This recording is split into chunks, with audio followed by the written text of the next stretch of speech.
Hello students, आपका स्वागत है हमारे यूट्यूब चैनल करियर मेंटोर पर। और आज मैं आया हूँ आर्ट एंड कल्चर की एक बेहतरीन वीडियो के साथ में, जिसमें मैं पढ़ा रहा हूँ आपको दक्षिण भारत के जनजातीय त्यौहार और साउथ इंडिया में जो जो फेस्टिवल इंपॉर्टेंट हैं उनको मैं करूँगा कवर इसमें।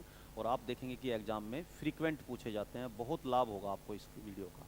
तो देखिए, पहला जो क्वेश्चन है फेस्टिवल, वो है पोंगल। आप देखेंगे प्रीवियस पेपर भी आप देखो तो उसमें पोंगल कई बार आया हुआ है।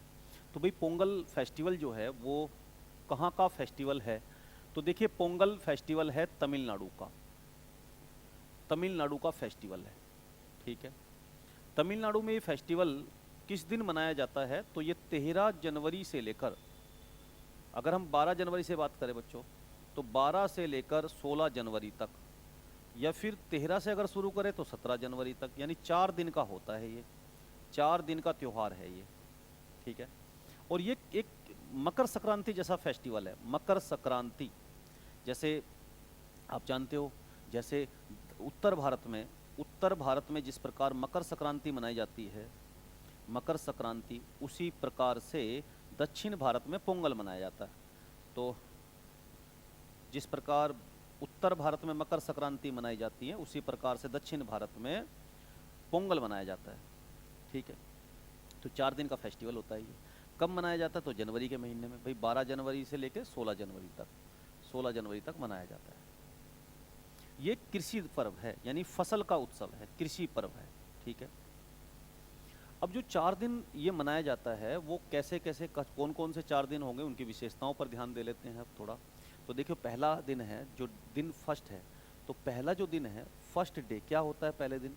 भाई, पोंगल फेस्टिवल की एक तो सबसे पहले शुरुआत कई दिन पहले हो जाती है।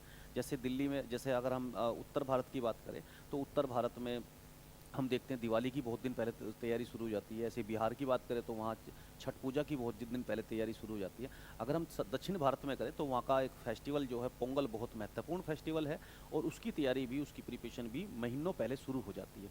तो देखो आपने, भाई पहले दिन लोग क्या करते हैं, लोग घरों की सफाई करने लगते हैं। अनुपयोगी जो सामान है, जो यूजलेस सामान है, उसको घर से बाहर फेंकते हैं या बेच देते हैं, जैसा भी करते हैं, तो उसमें ठीक है, और इसकी शुरुआत करते हैं। तो जो दिन की शुरुआत होती है पोंगल के दिन, वो शुरुआत होती है रंगोली बनाने से। तो घर के बाहर मनमोहक और बड़ी सुंदर लगने वाली रंगोली बनाई जाती है। तो पहले रंगोली बनाई जाती है, तो घर के बाहर क्या बनाई जाती है? रंगोली, रंगोली बनाई जाती है। तो ये बहुत इंपॉर्टेंट हो गया। और जो दिन, पहला दिन है, पहले दिन किसकी पूजा होती है? तो वो पहले दिन पूजा होती है इंद्र की। इंद्र भगवान की पूजा होती है। क्यों? क्योंकि वो लोग ये जो पोंगल मनाते हैं, इंद्र भगवान को अच्छी वर्षा के लिए आभार प्रकट करते हैं। तो इंद्र भगवान का आभार प्रकट करा जाता है पहले दिन। तो दूसरे दिन क्या होता है? दूसरे दिन होती है सूर्य की पूजा।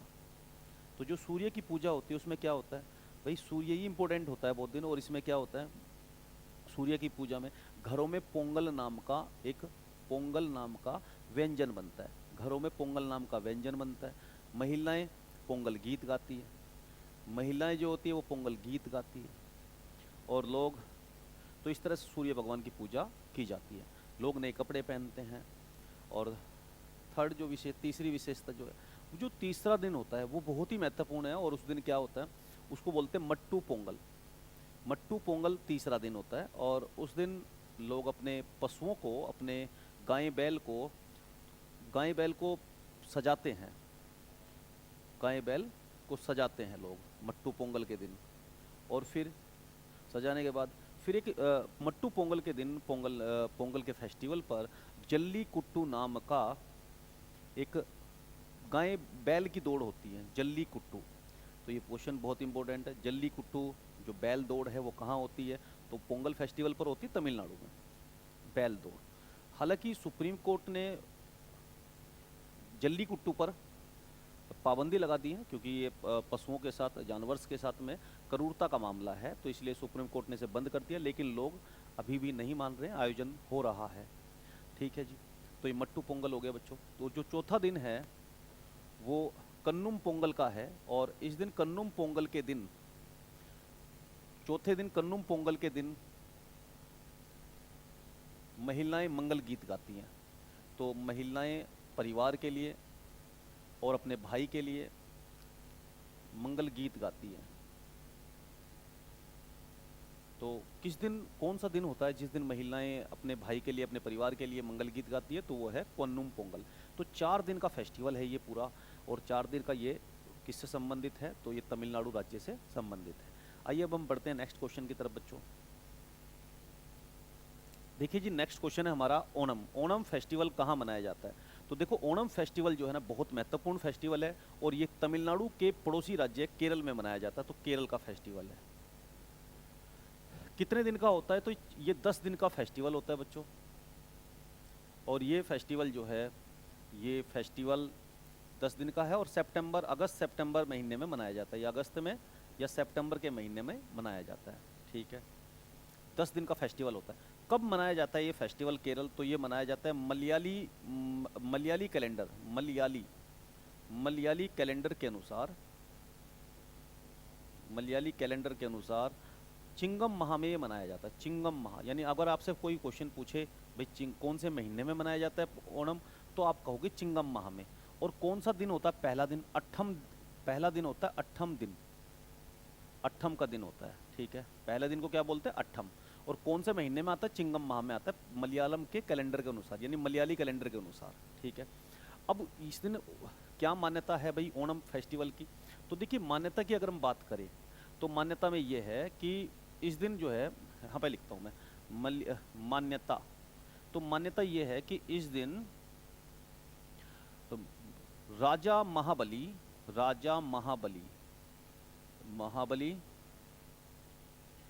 प्रजा से मिलने पाताल लोक से आए थे। प्रजा से मिलने पाताल लोक से आए थे, पाताल लोक से आए थे। तो इसीलिए से आए थे, इसी को ध्यान में रखते हुए ओणम फेस्टिवल मनाया जाना शुरू हो गया, से आए थे। तो आपने देखा अब तक जो हमने केरल ओणम के फेस्टिवल के विषय में पढ़ा, तो भाई पहला क्या पढ़ा कि ओणम फेस्टिवल कहाँ का है? तो ये ओणम फेस्टिवल है केरल का। कितने दिन का फेस्टिवल है? तो 10 दिन का। और उससे पहले जो हमने पोंगल पढ़ा वो कितने दिन का फेस्टिवल था? वो था 4 दिन का। कब मनाया जाता है? अगस्त और सितंबर में। और मलयाली कैलेंडर के अनुसार, उस मलयाली कैलेंडर में एक महीना होता है चिंगम का, तो चिंगम के महीने में मनाया जाता है। और पहले दिन को क्या बोलते हैं? अट्ठम दिन बोलते हैं। और मान्यता क्या है कि इस दिन राजा बलि प्रजा से मिलने के लिए पाताल लोक से आए थे, इसीलिए फेस्टिवल ये मनाया जाता है। अब देखिए इसमें क्या क्या होता है ओणम के दिन। देखिए, सबसे पहले तो अगर नृत्य की बात करें तो नृत्य में कथकली का आयोजन होता है। कथकली केरल का नृत्य है, शास्त्रीय नृत्य कथकली का आयोजन होता है। और नौका दौड़ होती है, और हाथियों की शोभा यात्रा निकाली जाती है। हाथियों की शोभा यात्रा, ये आकर्षण होते हैं, आकर्षण के केंद्र होते हैं इस ओणम फेस्टिवल में। और ये ऐसा आकर्षण का केंद्र होते हैं। और ये एक ऐसा समय होता है बच्चों, देखो, नृत्य कथकली होता है, नौका दौड़ होती है, और हाथियों की शोभा यात्रा निकाली जाती है। हाथियों की शोभा यात्रा निकलती है। तो ये एक ऐसा समय होता है ओणम का फेस्टिवल का, जब ये, क्योंकि बारिश का समय है और खूब अच्छी हरियाली और केरल में उस समय आ रही होती है, और देखने में बड़ा मनमोहक और प्राकृतिक दृश्य बड़े अच्छे लगते हैं। तो ठीक है, आपने पढ़ा भाई ओणम फेस्टिवल कहाँ का है? तो ओणम फेस्टिवल है हमारा केरल का। उसके बाद ये लिखा हुआ है पुलिकली। पुलिकुली कहाँ का फेस्टिवल है? पुलिकुली। तो देखो, ये फेस्टिवल भी बहुत इंपॉर्टेंट है। पुलिकुली होता क्या है? तो पुलिकुली केरल में ही त्रिशूर जिले में मनाया जाता है। केरल के त्रिशूर जिले में मनाया जाता है, त्रिशूर जिला। तो भाई त्रिशूर जिले में मनाया जाता है पुलिकुली। कैसा फेस्टिवल है पुलिकुली? इसमें क्या होता है कि जो कलाकार होते हैं वो बाघ नृत्य बड़ा फेमस है इसका, पुलिकुली फेस्टिवल का बाघ नृत्य। तो भाई बाघ नृत्य किस फेस्टिवल का है? तो बाघ नृत्य फेस्टिवल का बड़ा मशहूर नृत्य है पुलिकुली। और ये पुलिकुली जो है ओणम के समय ही मनाया जाता है त्रिशूर जिले में। यानी जब ओणम फेस्टिवल होता है तो उसी समय पर पुलिकुली फेस्टिवल भी होता है, महोत्सव भी होता है। और ये केरल में त्रिशूर जिले में मनाया जाता है। इसमें बाघ नृत्य होता है। क्या होता है? एक जो नृतक होता है वो बाघ बनता है। एक बनता है क्या? बाघ अपने शरीर पर क्या करता है? वो अपने शरीर पर पेंट, रंग बिरंगे आकार, वो बाघ जैसा दिखने की कोशिश करता है और डांस करता है। और जो दूसरा होता है वो शिकारी, बंदूक लिए शिकारी बनता है, बंदूकधारी। एक दूसरा व्यक्ति होता है वो बंदूकधारी शिकारी बनता है। तो और बंदूक बाघ में और बंदूकधारी शिकारी के बीच में लुका छुपी का खेल होता है। आइए एक बार फिर हम ओणम को देखते हैं और उसमें जो फैक्ट्स हैं जो एग्जाम में पूछे जा सकते हैं उनको एक बार कवर करते हैं। तो देखिए, ओणम फेस्टिवल मनाया जाता है केरल में, 10 दिन का फेस्टिवल होता है, अगस्त और सितंबर में मनाया जाता है। मलयाली कैलेंडर के अनुसार चिंगम माह में मनाया जाता है और इसका पहला दिन होता है अट्ठम का दिन। और मान्यता क्या है कि राजा बलि प्रजा से मिलने के लिए पाताल लोक से आए थे, तो इसलिए ओणम फेस्टिवल मनाया जाता है। ओणम फेस्टिवल के दिन होता क्या है, तो वो नृत्य होता है, कथकली ना डांस होता है, नौका दौड़ होती है और हाथियों की शोभा यात्रा निकाली जाती है, जो इस फेस्टिवल का आकर्षण का प्रमुख केंद्र होते हैं। ठीक है जी। उसके बाद ये है पुली कुली। तो पुली कुली में क्या होता है, देखिए पुली कुली जो है ना, एक वास्तव में बाघ नृत्य बहुत फेमस है। पुली कुली होता कब है, ये ओणम फेस्टिवल के समय पर ही होता है। और कहाँ होता है, केरल के त्रिशूर जिले में, केरल के त्रिशूर जिले में होता है पुली कुली। और ये इसमें एक बहुत फेमस डांस होता है बाघ नृत्य। तो बाघ नृत्य होता है इसके अंदर। तो इसमें एक कलाकार होता है वो बाघ बनता है, एक कलाकार क्या बनता है, बाघ बनता है, और दूसरा कलाकार बनता है बंदूकधारी, बंदूकधारी शिकारी। अब जो बंदूकधारी शिकारी है वो उस बाघ पर गोली चलाने की कोशिश करता है, और इस तरह बाघ जो बना हुआ पुरुष है, जो अपने शरीर पर उसने पेंट वेंट करके जो बाघ बना हुआ है, वो उससे बचने की कोशिश करता है। और इस प्रकार दोनों के बीच में लुक्का छुपी के खेल में और डांस अभिनय होता है। और इस तरीके से जो बाघ है, ये पुली कुली फेस्टिवल किसके कहाँ पर मनाया जाता है, तो केरल में मनाया जाता है। इसमें बाघ नृत्य बहुत इंपॉर्टेंट है। ठीक है जी। उसके बाद है चंपाकुलम। चंपाकुलम नौका दौड़ अल्पुजा। तो केरल में है अल्पुजा भी, और वहाँ पर क्या होती है, नौका दौड़ होती है। देखिए ये इस मायने में महत्वपूर्ण है चंपाकुलम। चंपाकुलम वल्लीकल्ली, चंपाकुलम, चंपाकुलम वल्लम कल्ली, वल्लम कल्ली यानी नौका दौड़। तो क्या होता है, तो चंपाकुलम इसी मामले में महत्वपूर्ण है कि आप जानते हैं कि हम केरल को आज नौका दौड़ के लिए प्रसिद्ध मानते हैं, लेकिन जो नौका दौड़ का सिलसिला है ये चंपाकुलम वल्लीकल्ली से ही प्रारंभ हुआ है, यानी चंपाकुलम से ही नौका दौड़ शुरू हुई है केरल में। तो ये इसलिए महत्वपूर्ण हो जाता है। तो बताओ कौन सी विशु फेस्टिवल। देखिए विशु जो फेस्टिवल है वो मनाया जाता है केरल में। केरल में मलयाली कैलेंडर के अनुसार, मलयाली कैलेंडर के अनुसार ये जो विशु फेस्टिवल है ये मैडम के महीने में पड़ता है, मैडम माह। लेकिन अगर ग्रेगोरियन कैलेंडर की बात करें, ग्रेगोरियन कैलेंडर की बात करें तो ये पड़ता है अप्रैल में। तो ये अप्रैल में पड़ता है, यानी अगर हम ग्रेगोरियन कैलेंडर की बात करें तो अप्रैल में पड़ता है, मलयाली कैलेंडर की बात करें तो मैडम माह में पड़ता है। विशु जो फेस्टिवल है, इस दिन क्या होता है, तो इसकी जो दिन की शुरुआत होती है, दिन की शुरुआत होती है विशुकनी से। अब ये आपके मन में आया होगा विशुकनी क्या होती है जी, कन्नी, विशुकन्नी। तो क्या होते हैं, विशुकन्नी तैयार की जाती है। जैसे कल अगर विशु है तो उससे पहले एक दिन पहले विशुकन्नी तैयार की जाती है। शाम में भगवान श्री कृष्ण की तस्वीर के पास में कुछ एक थाली में कुछ विशुकन्नी तैयार की जाती है, यानी उसमें विशुकन्नी में आप उसमें जो भगवान श्री कृष्ण है उसके पास में आप चावल, उनके सामने चावल, मक्का, रुपए, सिक्के इत्यादि, फूल, फल वगैरह रखते हैं, और फल फूल रखते हैं।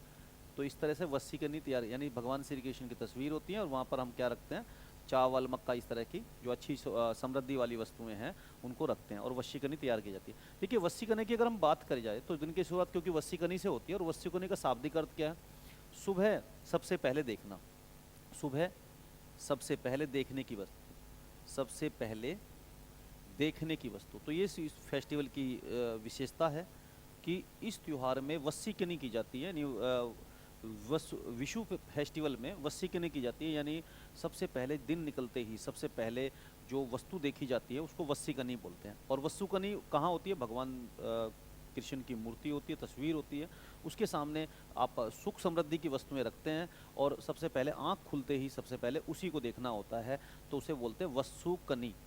सुबह सबसे पहले देखने की वस्तु को बोलते हैं वस्सुकनी।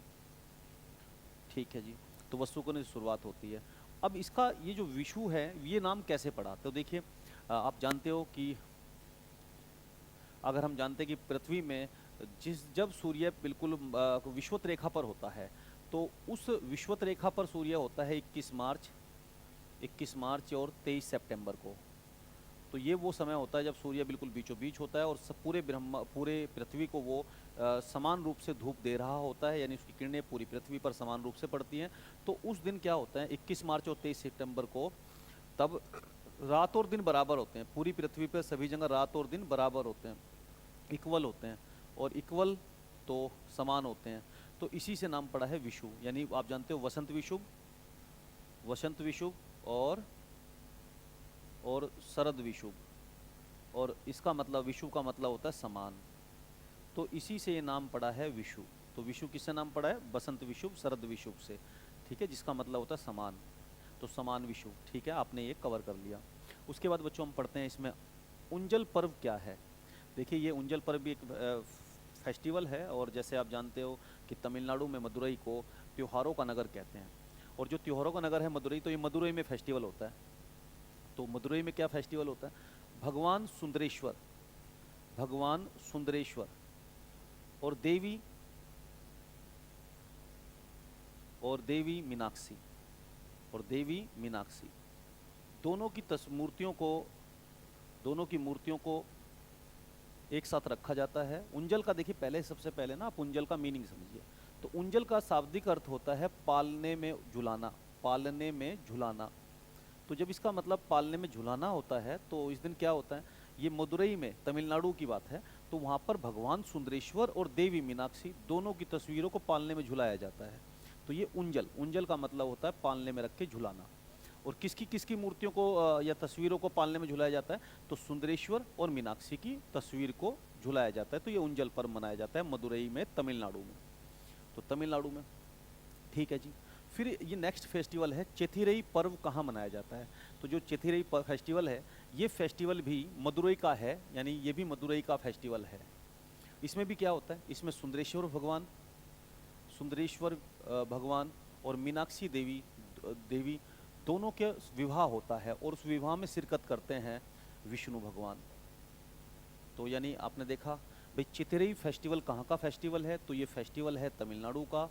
इसमें सुंदरेश्वर भगवान और मीनाक्षी देवी दोनों का विवाह होता है, और उस विष्णु भगवान जो है उस विवाह में उपस्थित होते हैं, क्योंकि विष्णु भगवान की बहन है मीनाक्षी देवी, ठीक है, ये दोनों भाई बहन हैं। तो सुंदरेश्वर भगवान की और मीनाक्षी देवी की दोनों की विवाह होता है, और उसमें भगवान विष्णु आते हैं, इनवाइट होते हैं। तो इसलिए क्या ये चिथिरई पर्व मनाया जाता है मदुरई में। ये भी मदुरई का फेस्टिवल है जो कि तमिलनाडु में स्थित है, ठीक है। तो अब नेक्स्ट बढ़ते हैं हम नेक्स्ट फेस्टिवल की तरफ। देखिए नेक्स्ट फेस्टिवल है थाई पुसम नाम का फेस्टिवल कहाँ मनाया जाता है, तो देखो ये मनाया जाता है तमिलनाडु में। ये भी तमिलनाडु में मनाया जाता है, तमिलनाडु का फेस्टिवल है थाई पुसम। और ये मरुगन देवता को समर्पित है, मरुगन देवता के लिए, मरुगन देवता को जिनको कार्तिकेय भी कहा जाता है, तो उनके लिए समर्पित फेस्टिवल है। तो ये हो गया, ठीक है जी। उगादि फेस्टिवल कहाँ मनाया जाता है, तो जो ये उगादि फेस्टिवल आप देख रहे हो, ये फेस्टिवल मनाया जाता है कर्नाटक में, आंध्रा में, आंध्र प्रदेश में और तेलंगाना में। कर्नाटक में, आंध्र प्रदेश में और तेलंगाना में, तो ये वहाँ पर मनाया जाता है। और ये जो फेस्टिवल है ये हिंदू पंचांग का पहला दिन होता है। तो उगादि मनाया जाता है इन 3 स्टेट्स में, ठीक है जी। और इसी की तर्ज पर महाराष्ट्र में फेस्टिवल मनाया जाता है गुड़ी पड़वा। महाराष्ट्र में क्या मनाया जाता है, बोलो, गुड़ी पड़वा। तो गुड़ी पड़वा फेस्टिवल जो है महाराष्ट्र में मनाया जाता है इसी की तर्ज पर। उगादि फेस्टिवल मनाया जाता है आंध्र प्रदेश, तेलंगाना और कर्नाटक में। फिर ये बोठुकंपा फेस्टिवल है। बोठुकंपा फेस्टिवल एक तेलंगाना का फेस्टिवल है, और इसमें ये फूलों का फेस्टिवल है, फूलों का पर्व, पुष्प पर्व है।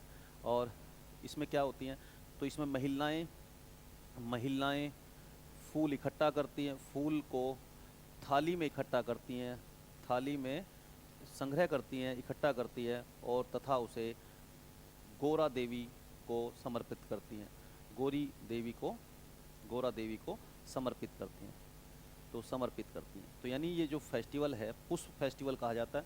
तेलंगाना का बहुत मशहूर फेस्टिवल है बोठुकम्मा, और ये तेलंगाना का फेस्टिवल है, ये पुष्प फेस्टिवल है, फूलों का त्यौहार है। और इसमें महिलाएं अपने थाल को फूलों से सजाती है और उसे गोरा देवी को समर्पित करती है। यानी तेलंगाना। बोटुकंबा का मतलब हो जाएगा तेलंगाना। फिर नेक्स्ट लिखा हुआ है कंबाला फेस्टिवल कहाँ मनाया जाता है। तो देखो आप बच्चों, कंबाला फेस्टिवल कैसे कंबाला है और कैसे कर्नाटक। ये फेस्टिवल मनाया जाता है कर्नाटक में, और ये मनाया जाता है नवंबर से लेकर मार्च के बीच में। तो और इस फेस्टिवल में होती है भैंसा दौड़। तो इसके लिए भैंसा दौड़ फेमस है इसकी। तो इस फेस्टिवल में भैंसा दौड़ होती है, ठीक है। जैसे आपको मैंने बताया, एक मैंने इससे पहले जल्ली कुट्टू बताया, जल्ली कुट्टू होता है पोंगल में और वहाँ पर होती है बैल दौड़। और इसी प्रकार से कंबाला होता है कर्नाटक में और वहाँ पर होती है भैंसा की दौड़। तो भैंसे की दौड़ होती है कंबाला में, और जल्ली कुट्टू फेस्टिवल है तमिलनाडु का। पोंगल के दिन तीसरे दिन होता है जल्ली कुट्टू मट्टू पोंगल के दिन, और वहाँ पर होती है बैल दौड़। तो बैलों की दौड़ जल्ली कुट्टू है और भैंसों की दौड़ है कंबाला। इसको भी आप नोट कर लो, बहुत महत्वपूर्ण है, ज़बरदस्त क्वेश्चन है। ठीक है बच्चों, आज के इस वीडियो में इतना ही, और मिलते हैं बहुत जल्द नेक्स्ट वीडियो में। ठीक है, धन्यवाद।